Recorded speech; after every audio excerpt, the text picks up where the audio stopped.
order? Toby, John, me? Is that good? You're going first. I'm going first. We'll come back this way. All right. Yes. Perfect. You were voluntold, remember? Oh, that's right. Toby told me, yeah. I told you. I always told forget who you. the boss is around here, you know? You're going first. That's why we end on a high note. So here's the question. Do you want to go first on the Mexico side of things, or? No, go ahead. No? Sure. Okay. Yeah, All right. absolutely.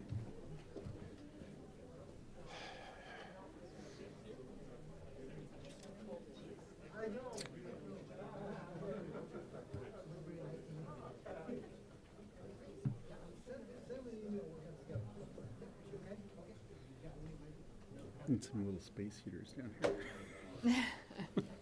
Or just blankets. Somebody kill the AC switch. Maybe the lights will heat it up here. All right. Let's go. Get started? Yeah.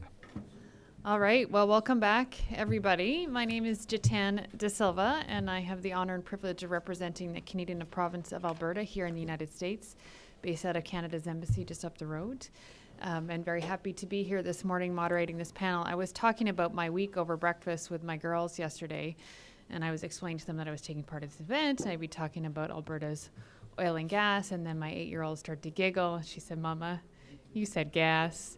She said, "I know lots of jokes about gas, but do not worry, I will not share them as I'd like to be invited back." But I will tell you that I feel like I was born to moderate this panel on energy infrastructure because I was in fact born in a very small community in Canada's far north because my father was a helicopter pilot and we were sent up there when my mother was pregnant with me because a pipeline was being built. And so he was moving seismologists and engineers and other people around.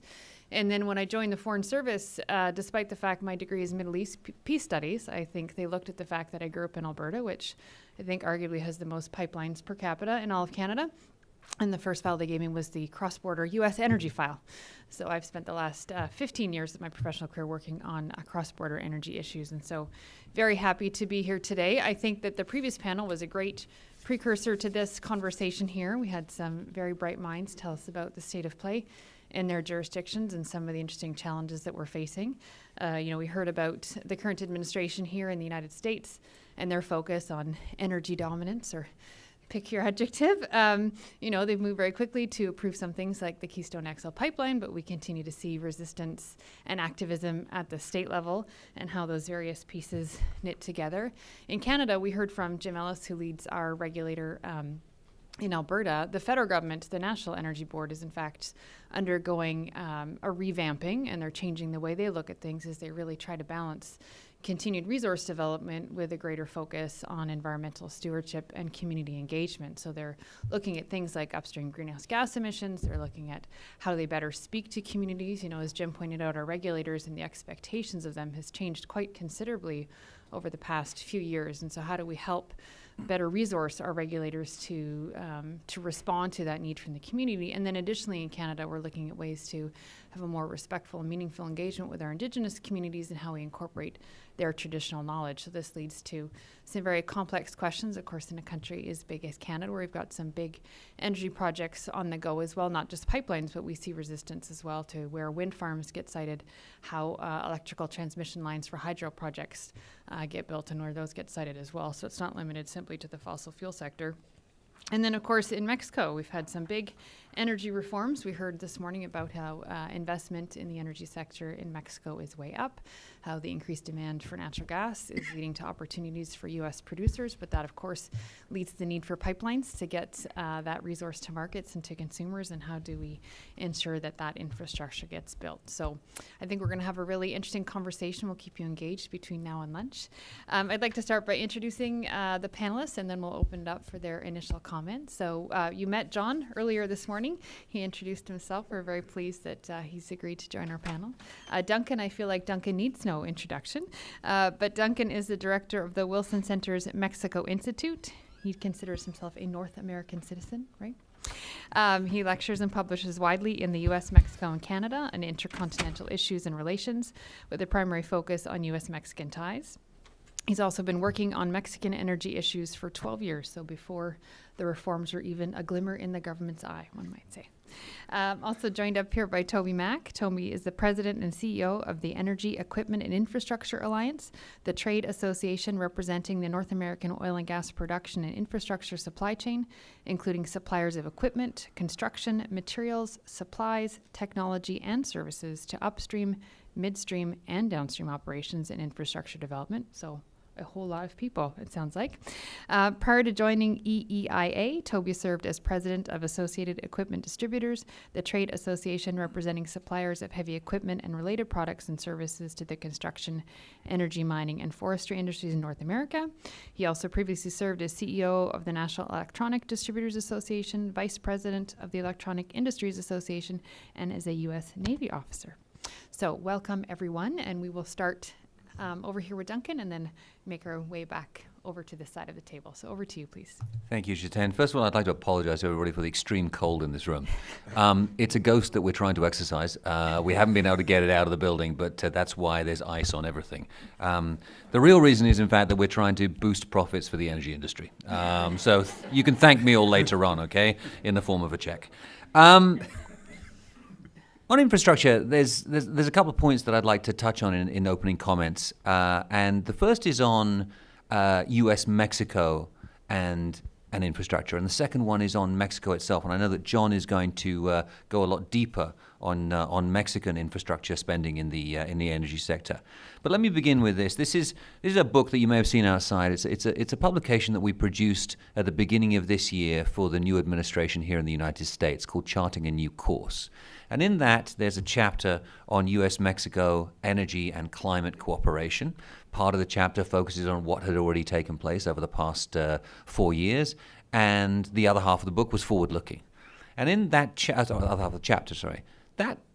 half of the chapter was really my ideas of what the Trump administration could usefully do for the bilateral relationship in energy. And it's not rocket science, okay? I hate to use the word rocket every time we talk about this administration now, but anyway.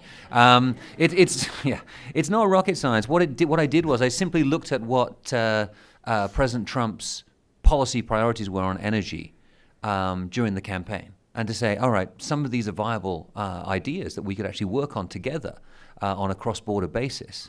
And of course, one of the central issues there was infrastructure. And we're all still waiting to hear from this administration here in the United States about what their infrastructure plan really is, beyond saying we need more infrastructure and somebody else should pay for it.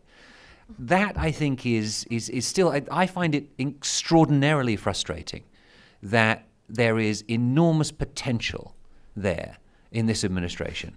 And regardless what you think of the Trump administration, there is potential there to really do something positive for the North American energy sector, for the U.S. energy sector, and it's not happening at this point in time. So on the question of U.S.-Mexico infrastructure, we've already talked today a little bit about cross-border pipelines. The ambassador himself talked about cross-border transmission. These are issues that we've been talking about for well over a decade now. And thank goodness that we've begun to make progress on the cross-border gas pipelines, because that really does have a transformative effect for Mexico, as well as providing a critical outlet for U.S. natural gas supplies.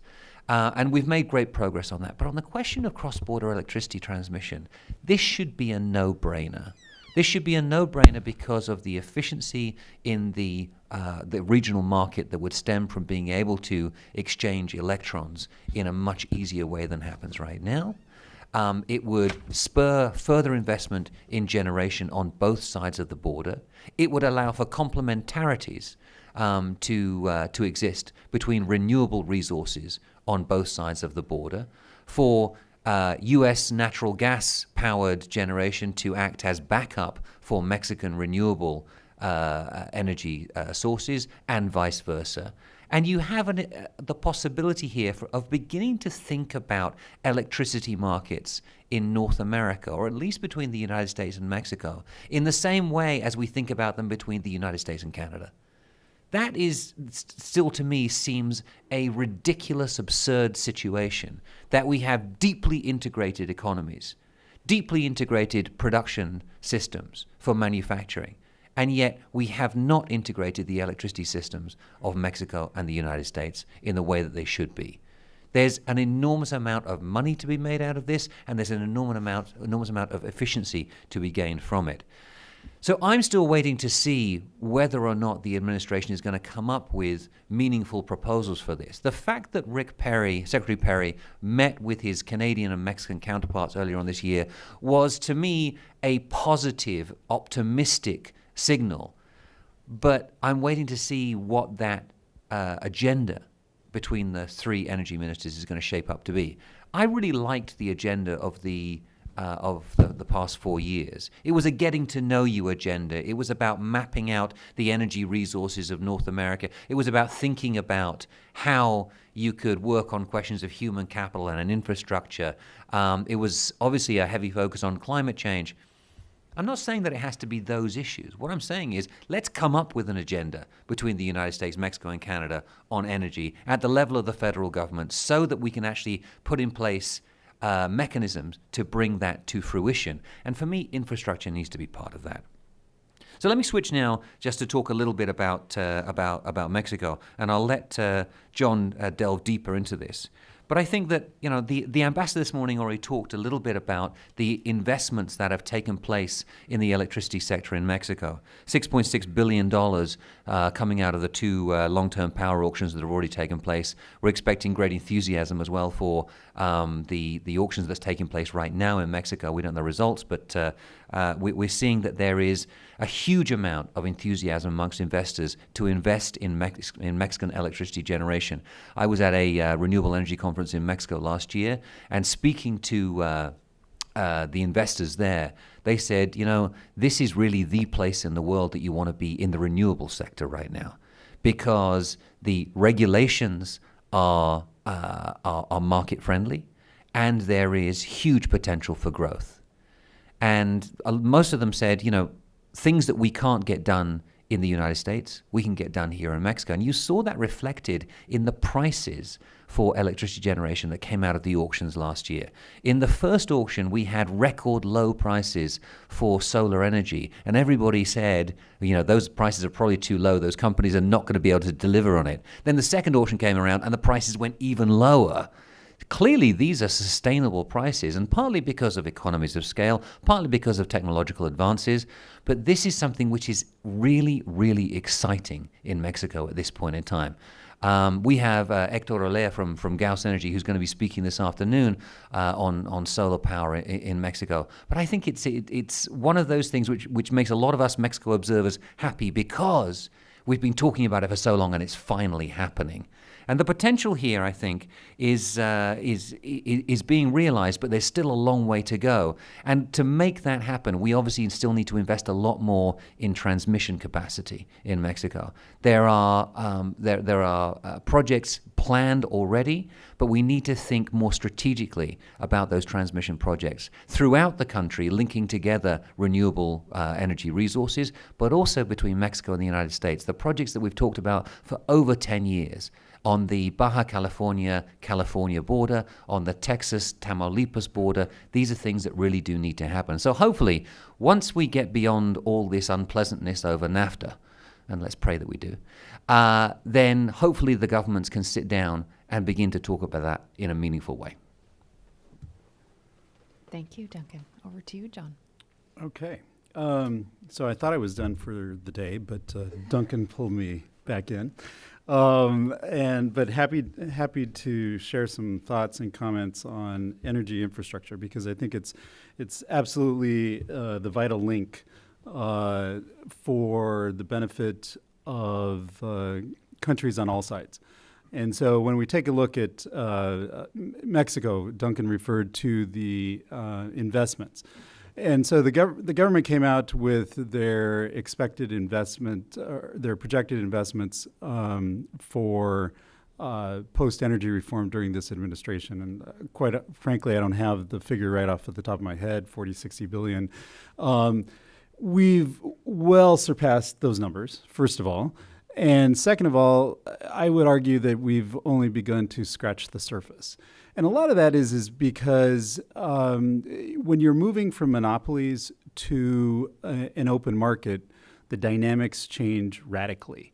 And so, for instance, when you take a look at fuel supply, for instance, Mexico has a critical issue because it now only has roughly about 3 to 5 days of supply, if that, on fuels. This is so gasoline, diesel, et cetera.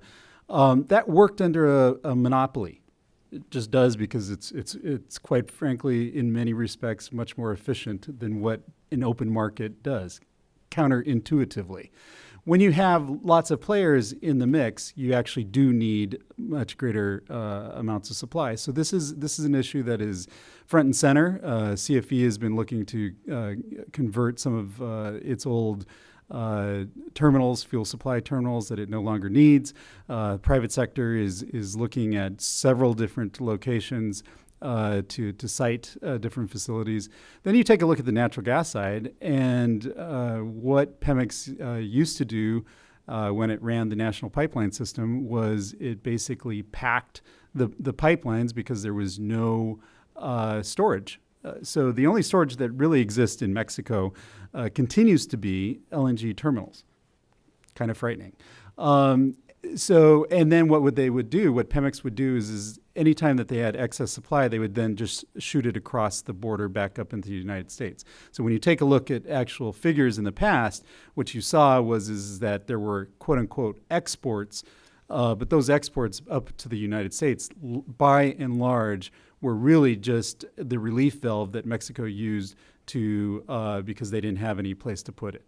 So now we're in a situation in Mexico where they have just released the first draft of natural gas storage.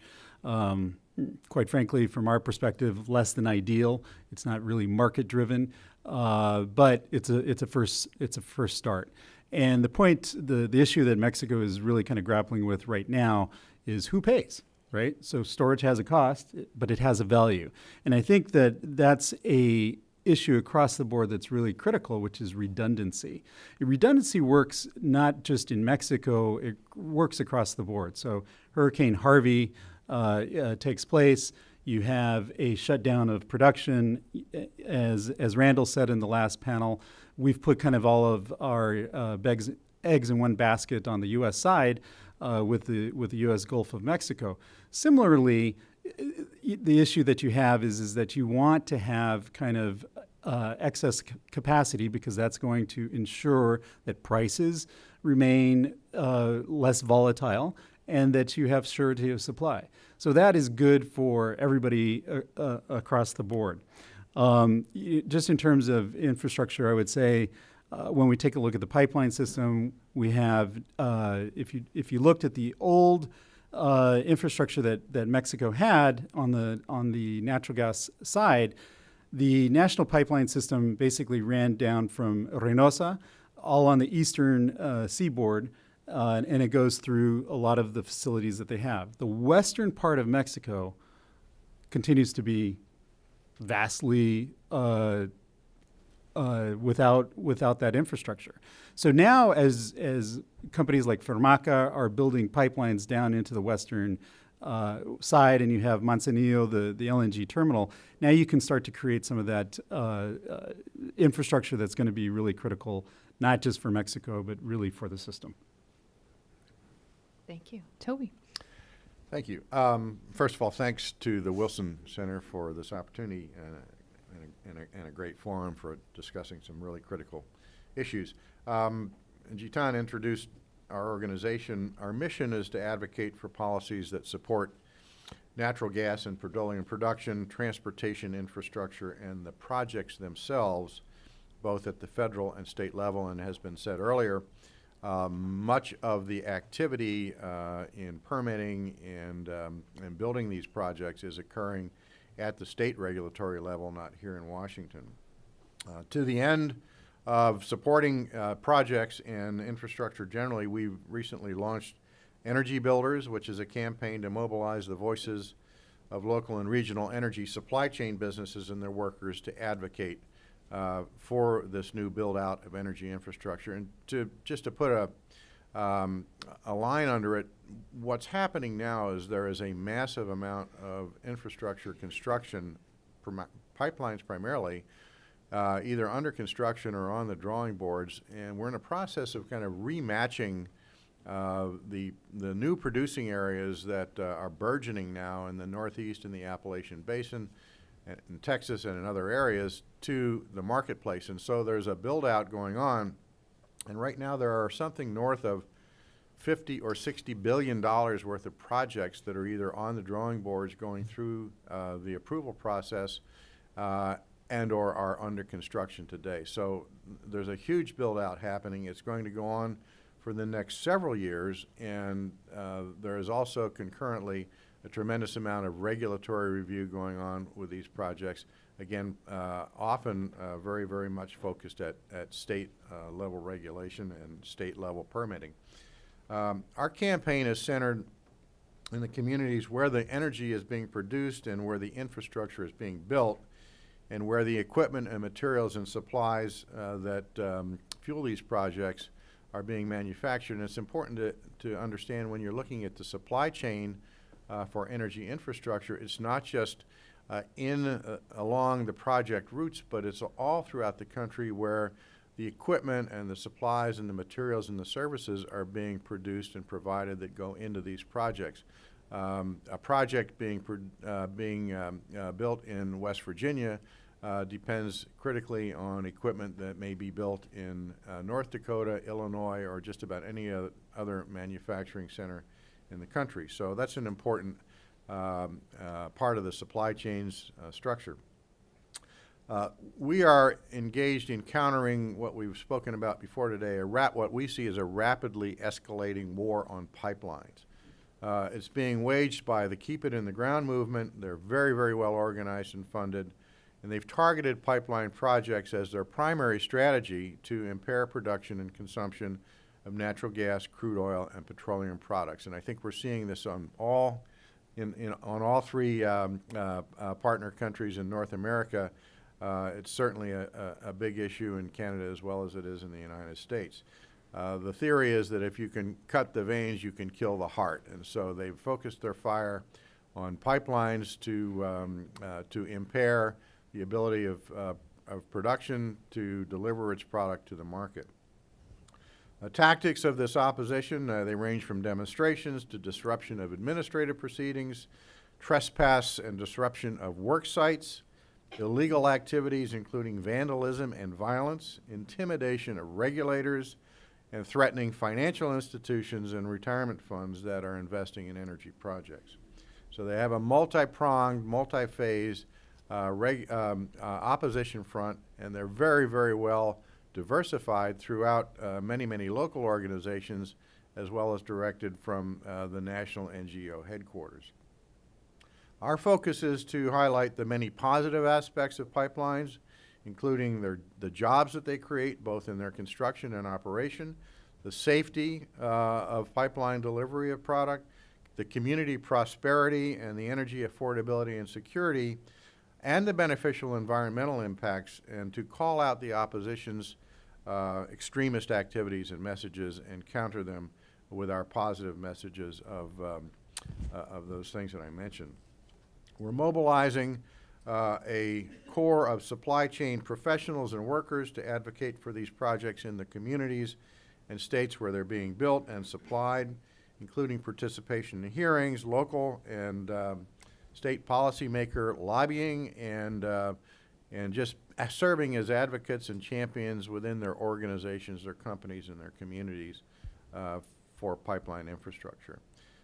Countering these negative voices is a very tall order. We've got to make progress. We are making progress, but we're looking for help from all quarters where it's important to your business to have an orderly, due process-driven, non-litigious environment for project permitting and construction. So beyond that, on infrastructure advocacy, we're also working on policies that support trade in natural gas, crude oil, and petroleum products among all three North American partners, which we see as essential to an integrated and efficient energy economy that will deliver energy security and higher standards of living to all the citizens of our three countries. Thank you. Great. Thank you, Toby. I have a few questions for the panel before we open it up. we've heard, Duncan, you said that infrastructure should be a no-brainer. John, you said there's a big chunk of Mexico that's really underserviced at this point, and then you've got Toby, your great energy builder campaign. But infrastructure seems to be both a unifier and very polarizing. There are very different camps on this debate. So could each of you speak to what you think governments and industry should be doing to create space for a respectful, meaningful conversation around energy infrastructure and what is necessary, including how we engage communities, including Indigenous peoples? So let me just talk a little bit about the experience in Mexico so far. I think that we've learned a lot from the experience of the last 10 years or so. And we've had a number of projects in Mexico, interesting enough on the renewable energy side, that have encountered huge social resistance. And when you actually analyze the cases one by one, something extraordinary emerges, which is incompetence on the part of the private sector. Not that the projects were bad projects, not that they were even poorly planned, but the social communication aspect and the failure to actually understand local political and social dynamics is sort of really extraordinary. What we have seen, though, is that other companies have learned from those experiences, have gone back in, and they've engaged in a much more transparent process with local communities, accepting that there is going to be initial resistance, and that there is a long tradition in Mexico of local communities blocking infrastructure projects of any kind, even if they benefit the community, because there's a deal that you want to get out of it. There's obviously a lot of money being spent here. Why can't we get some of it? And so, this is a story that we hear repeatedly in Mexico. But once you begin to have a much more sort of smart investing strategy, your success rate, or rather your probability of being successful, goes up dramatically. Now, what can governments do? I think that Mexico is doing some of the right stuff in the sense of insisting that any major energy project in Mexico has to have a social impact evaluation, first of all. And that kind of forces the companies to do their homework. I worry about the quality of some of those examinations, some of that analysis that takes place in Mexico. To me, there's still a lot of cowboys out there in the social impact evaluation industry. And, it's small companies instead of saying, well, yeah, we're experts in this, and then you look at what they're doing, they have no clue what they're doing. They don't abide by international best practice at all.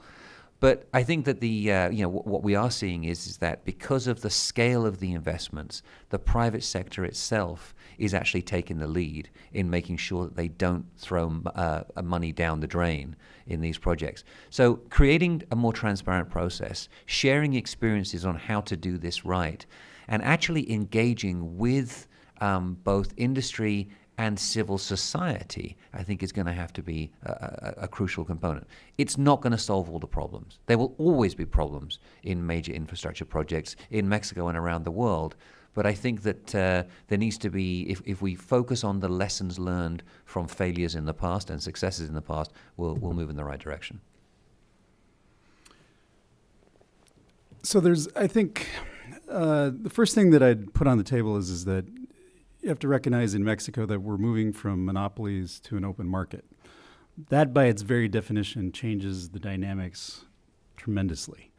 And so it's a big challenge for the government.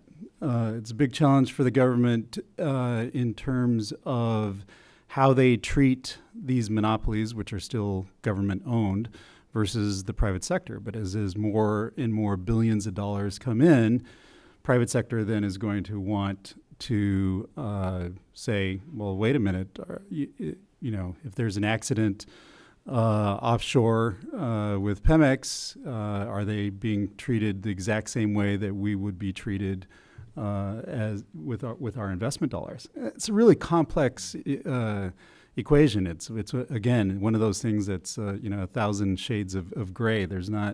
This is not black and white. It's very, very complicated for governments to kind of deal with those matters.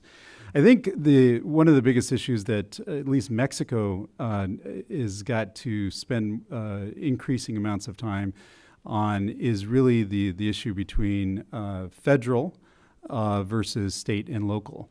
And so in an incredibly condensed period of time, Mexico has put in place legislation, regulatory framework, which has been, the speed has been daunting to watch, and it's been a tribute to the government officials that have been involved. Where they have fallen short, I would say, as constructive criticism, is really at the state and local level, which is where activity takes place. And so what you have is that when you had a lot of these communities that were 100% basically communities that had some type of Pemex infrastructure and production, and all of a sudden budgets are reduced. You have oil prices that have come down. Quite frankly, they become fantastic political fodder for individuals like López Obrador and for basically opposition that says, wait a minute, what are we doing here? And this is horrible. So if you don't get the local aspects right, the rest doesn't matter, quite honestly.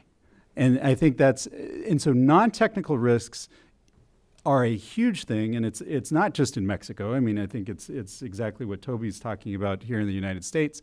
And they really matter, so you can't just kind of be throwing kind of Band-Aids on these things. It takes a much more holistic approach because communities, the NIMBY issues are alive and well, and they're going to become bigger and bigger. But if we all want if the millennials want their iPhone and all of their, electric activity, it's got to come from somewhere. And that means you need infrastructure to support all of that. And so I think that that's where the work really needs to be done. It's not just Mexico. It's just Mexico is facing this in kind of an incredibly narrow window. And they've got to do a lot of things on a lot of different fronts, but it's an issue that we see across the board. And I would say that in the United States, at least, that the midstream operating companies have gotten a lot smarter and better at the community engagement that has to happen on the front end of these projects. You have to get in there early. You have to engage very, very individually and sympathetically at the local level. And I think they're getting that a whole lot better than may have been the case 5 years ago. They've seen what's happened in a couple of high-profile incidents where that wasn't done well. And I think now that there's a tremendous amount of greater attention and investment in community engagement in these projects from the very, very beginning when they start getting proposed and scoped. So I think we're going to see a lot better performance in that area. And I also think that one of the things that can be done to help alleviate some of the stresses in that permitting process is to streamline it. There's a tremendous stretched out process that has to occur now that starts, if it's a natural gas pipeline, here in Washington at the FERC level. And then you have to go down through a whole series of water quality permitting processes at the state level.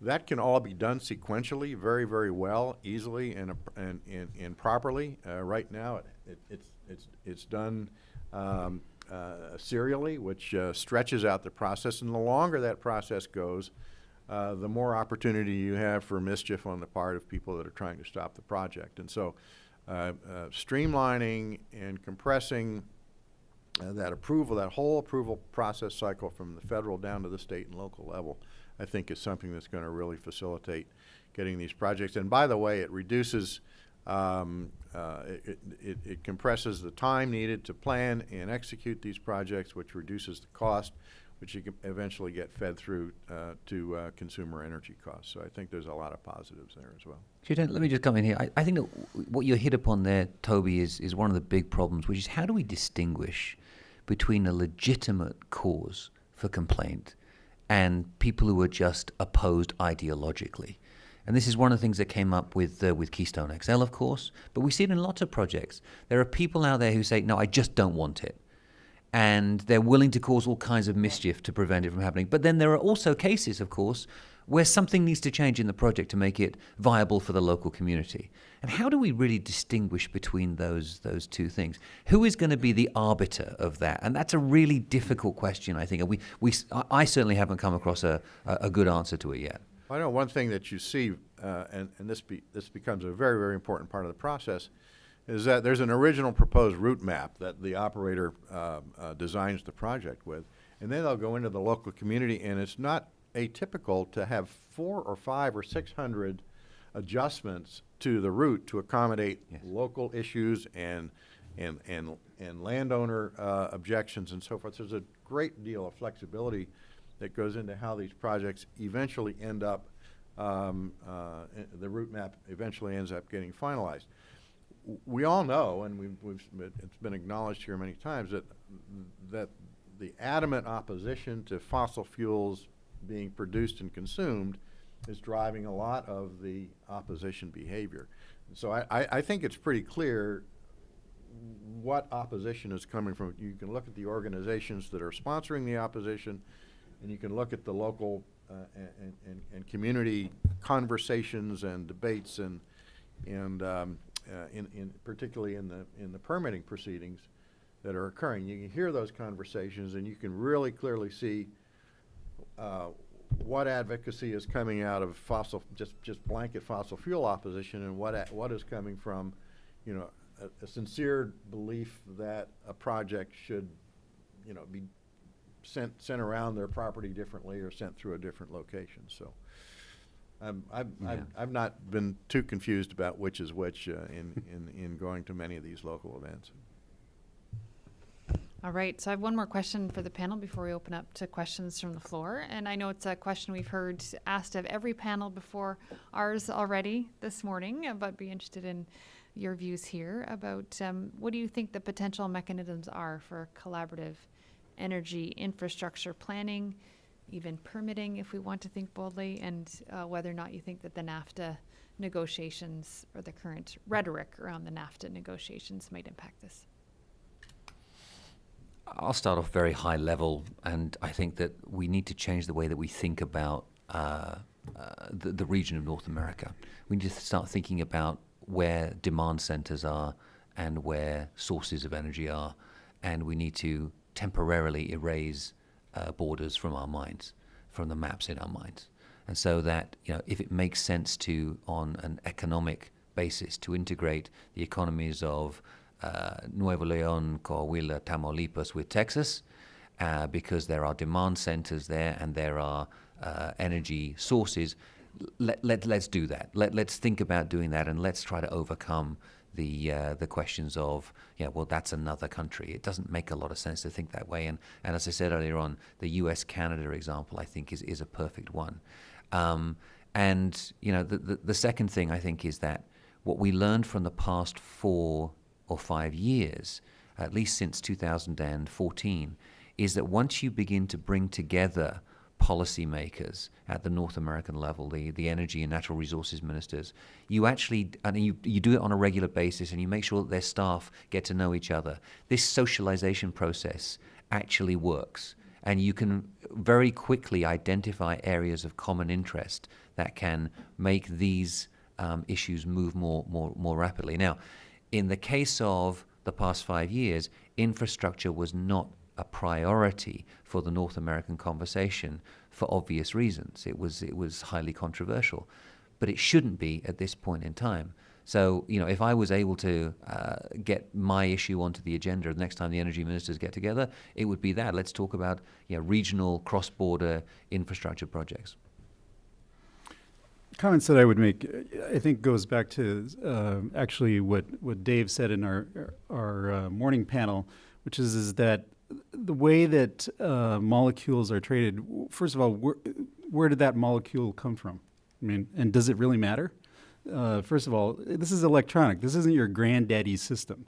So why are we treating it like 1900? Mm-hmm. So let's modernize this, and let's create a much more collaborative environment. I would just say, Mexico, I think, has been collaborating extensively, just as Luis was saying, across the board. ASEA has Secretary of Energy, the CNH, the CRE. All of these guys are routinely hosting folks, as well as going abroad and talking to all the other actors involved, and that's really where it needs to be. So in some respects, we've just got to kind of throw some of the things that are kind of 18th, 19th century. Let's let's at least try to get the 20th century. Then we can talk about the 21st century, and then move forward from there. Yeah, and I can only add that in a perfect world, markets will drive the decisions about where infrastructure gets built and how molecules flow, regardless of borders. And so I think to the extent that we can let markets drive that decision making, everybody is going to be better off. And in the end, it's the energy consumer that is the winner when you have efficient cross-border infrastructure to deliver the energy. Not only the consumer, but our individual economies are going to thrive to a much greater extent because of the efficiencies that will be enjoyed by all of the industrial consumers of hydrocarbons in so many products and operations that rely on energy. So I think we're all winners when the markets point the way to where the infrastructure should be built and how and when products should flow through it. And I think to your point there, we've seen markets drive a lot more renewables onto the grid as well, right? So that's an interesting dynamic that it can work not only in terms of the siting, but the consumer and the individual can have a big voice in that process as well. And you've seen a lot of utilities all across the U.S. and Canada. I'm not sure as much in Mexico, but you've got a big renewables sector in Mexico as well, where there is this demand from the individual consumer. But you then run into problems as well in terms of even getting renewable infrastructure built. So, yeah, and if I could just add one more thing, natural gas is absolutely critically essential to the ability to integrate renewables into the grid because of their intermittency. You've got to have gas-fired power generation that's able to spin up and wind down on very, very short notice to be able to allow for peaks in demand and peaks in production coming from renewables. You cannot do that with a coal-fired, but predominantly coal-fired grid. You've got to have natural gas driving that, and so for those who are fans of decarbonizing the grid, you better look to lots and lots of natural gas to let that happen. all right, I think we have time for maybe one question before we break for lunch. So, any questions from the audience? There's one over here. Thank you very much. Roberto Velasco from Mexico. You mentioned briefly the oil refining in Mexico from the perspective of the lack of supply. And from my perspective, it makes no sense for Pemex to invest on that, but it does from a competitive strategy perspective for private companies. Could you elaborate a little bit more of how private sector is viewing oil refining in Mexico? I don't think we have enough time to delve into that issue.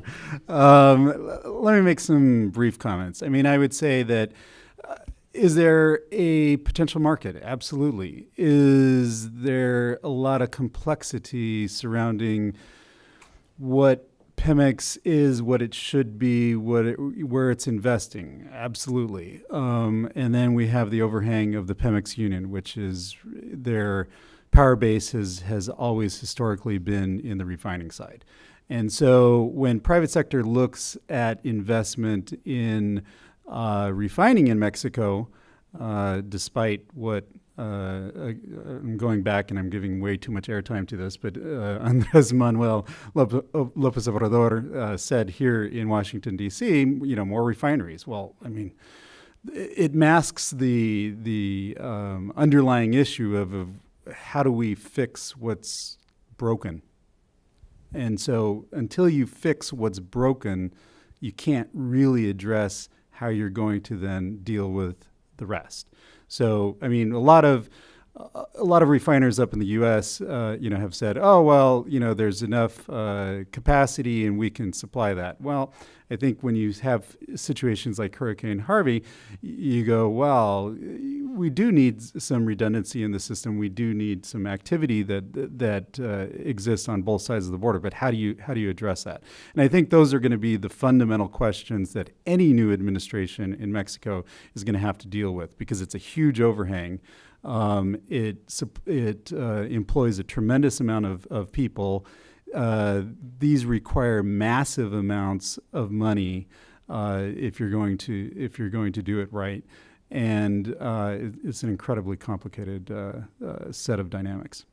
Let me just come in very quickly. I think you kind of said it yourself. It depends what you're looking for. If you're looking for a political impact, a statement, building refineries in Mexico, or the state building a new refinery, Pemex building a new refinery, it's a big symbol. And let's face it, Andres Manuel is not the first politician to talk about it. I mean, Felipe Calderón promised to do that in 2008 when his attempt at energy reform failed. He said, well, at least we can build a refinery, and then they didn't build a refinery.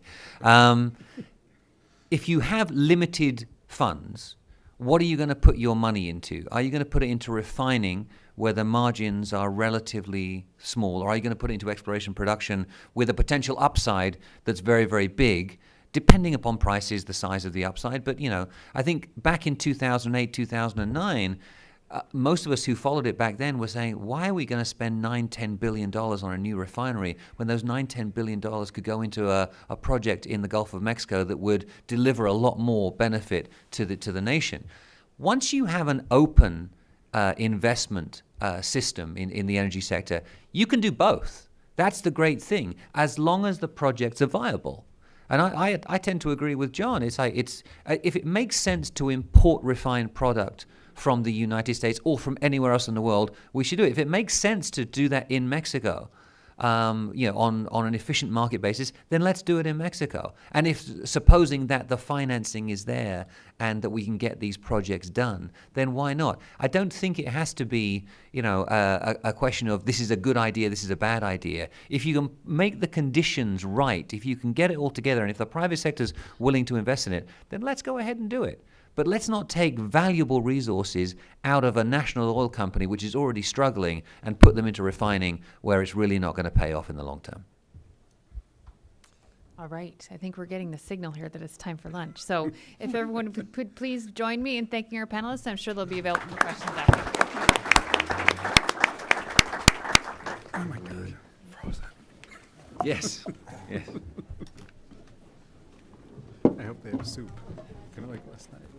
I need the spicy soup. Exactly. It was spicy. It was more. It was good, wasn't it? It was actually really tasty.